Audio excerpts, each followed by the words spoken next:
साल था 1922। भारत पर अंग्रेजों का शासन था और हर तरफ जुल्म का माहौल था। और इसी माहौल में क्रूरता की एक छोटी सी घटना ने एक ऐसे विद्रोह को जन्म दिया जिसकी कहानी आज तक सुनाई जाती है। तो चलिए कहानी के बिल्कुल बीच से शुरू करते हैं। ये जो घमंड भरा हुक्म अभी सुना, ये उस कहानी का कह सकते हैं कि शुरुआती बिंदु है। ये आवाज़ है तहसीलदार बेस्टियन की, और बस यही वो चिंगारी थी जिसने आग लगा दी। तो सवाल उठता है कि आखिर ये बेस्टियन था कौन? देखिए, बेस्टियन एक बहुत ही अक्खड़ और जालिम तहसीलदार था। उसे ब्रिटिश सरकार ने एक काम सौंपा था, आंध्र के घने जंगलों के बीच से एक सड़क बनवाने का। और अपना काम निकलवाने के लिए वो किसी भी हद तक जा सकता था। यहां जरा सोच कर देखिए, दो अलग अलग दुनियाओं का टकराव हो रहा था। एक तरफ थे कोया आदिवासी जो जंगल के साथ तालमेल बिठाकर अपना शांत आत्मनिर्भर जीवन जी रहे थे, और दूसरी तरफ थी ब्रिटिश हुकूमत की जबरदस्ती, बिना पैसे के सिर्फ धमकी के जोर पर सड़क बनाने का काम करो। और इसी बीच एक कोया गांव वाले ने हिम्मत दिखाई। उसने पूछ लिया कि काम के बदले मजदूरी क्या मिलेगी। बस इतना सुनना था कि बेस्टियन का चेहरा गुस्से से लाल हो गया। ये जो जवाब मिला ना, ये सिर्फ एक जवाब नहीं था, ये उन लोगों के आत्मसम्मान पर एक सीधा हमला था। तो फिर क्या हुआ? बेस्टियन के जुल्म का नतीजा ये निकला कि कोया लोगों के दिलों में अपमान और गुस्से की आग भड़क उठी। वो खुद को फंसा हुआ, बेबस महसूस कर रहे थे, और अंदर ही अंदर एक विद्रोह पनप रहा था। जब लोगों का दुख और गुस्सा अपनी हदें पार कर रहा था, ठीक उसी वक्त उस इलाके में एक नए और बहुत ही प्रभावशाली इंसान की एंट्री होती है। एक ऐसा इंसान जो इन बेआवाज लोगों की आवाज बनने वाला था। लेकिन सवाल तो यही था कि इस बेबसी में, जहां उनकी सुनने वाला कोई नहीं था, वो आखिर कर भी क्या सकते थे। और यही कहानी में आते हैं अल्लूरी सीताराम राजू, एक पढ़े लिखे नौजवान जिन्होंने अपनी पढ़ाई छोड़कर साधु का जीवन अपना लिया और इन्हीं आदिवासियों के बीच आकर बस गए।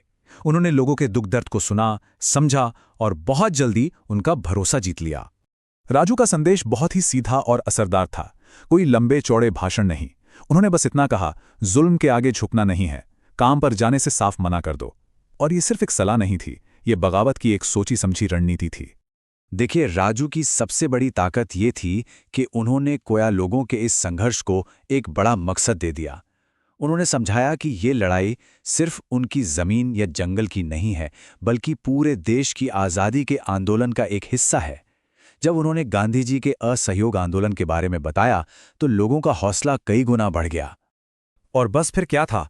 राजू का नेतृत्व और लोगों का सालों से दबा हुआ गुस्सा एक ज्वालामुखी की तरह फटा। विद्रोह की ऐसी आग भड़की जिसने अंग्रेजों के होश उड़ा दिए। और ये विद्रोह कितना जबरदस्त था, इसका अंदाजा बस इस एक बात से लगा लीजिए कि अपनी पूरी ताकत और बाहर से फौज बुलाने के बाद भी अंग्रेज सरकार इस बगावत को पूरे 2 साल तक दबा नहीं पाई। उनकी रणनीति कमाल की थी, बहुत ही अनुशासित गुरिल्ला वॉरफेयर। वो क्या करते थे कि जंगलों में छिपकर भारतीय सिपाहियों को कुछ नहीं कहते थे, उन्हें जाने देते।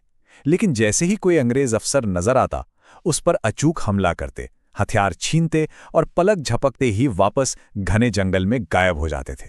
सोचिए जरा, उनका खौफ किस कदर फैल गया होगा कि सिर्फ राजू की सेना के आने की अफवाह सुनकर ही पुलिस वाले अपने थाने छोड़कर भाग खड़े हो जाते थे। ये था उनके विद्रोह का मनोवैज्ञानिक असर। लेकिन जब अंग्रेजों को समझ आ गया कि वो ताकत और गोलियों के दम पर यह जंग नहीं जीत सकते, तब उन्होंने अपना सबसे क्रूर और कह सकते हैं सबसे घिनौना दांव खेला। जंग के मैदान में हारने के बाद अंग्रेजों ने अपनी रणनीति बदल दी। उनका नया हथियार था भूखमरी। उन्होंने गांव तक आने वाले राशन और खाने पीने के सारे रास्ते बंद कर दिए।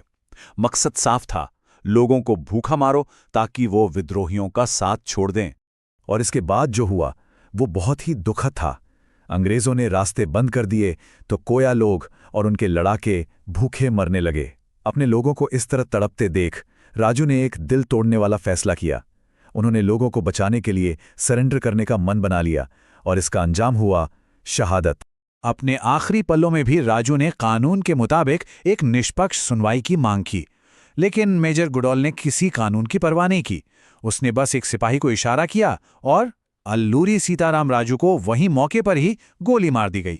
तो इस महान विद्रोह और राजू के बलिदान का आखिर क्या असर हुआ? क्या उनकी ये कुर्बानी बेकार चली गई? देखिए, राजू की मौत के बाद कोया आंदोलन तो टूट गया, लेकिन उनकी कुर्बानी बेकार बिल्कुल नहीं गई। ब्रिटिश सरकार को एक बहुत बड़ा सबक मिला कि वो आदिवासी समुदायों को हल्के में नहीं ले सकते। आखिरकार उन्हें मजबूर होकर आदिवासियों के अधिकारों की रक्षा के लिए नई नीतियां और कानून बनाने पड़े। और ये पूरी कहानी हमें एक बहुत ही गहरे सवाल पर लाकर छोड़ देती है। जरा सोचिए, इतिहास में बड़े बड़े बदलाव और आंदोलन क्या हमेशा महान विचारों से ही शुरू होते हैं, या अक्सर उनकी शुरुआत किसी एक इंसान के साथ हुए एक छोटे से लेकिन असहनीय अन्याय से होती है?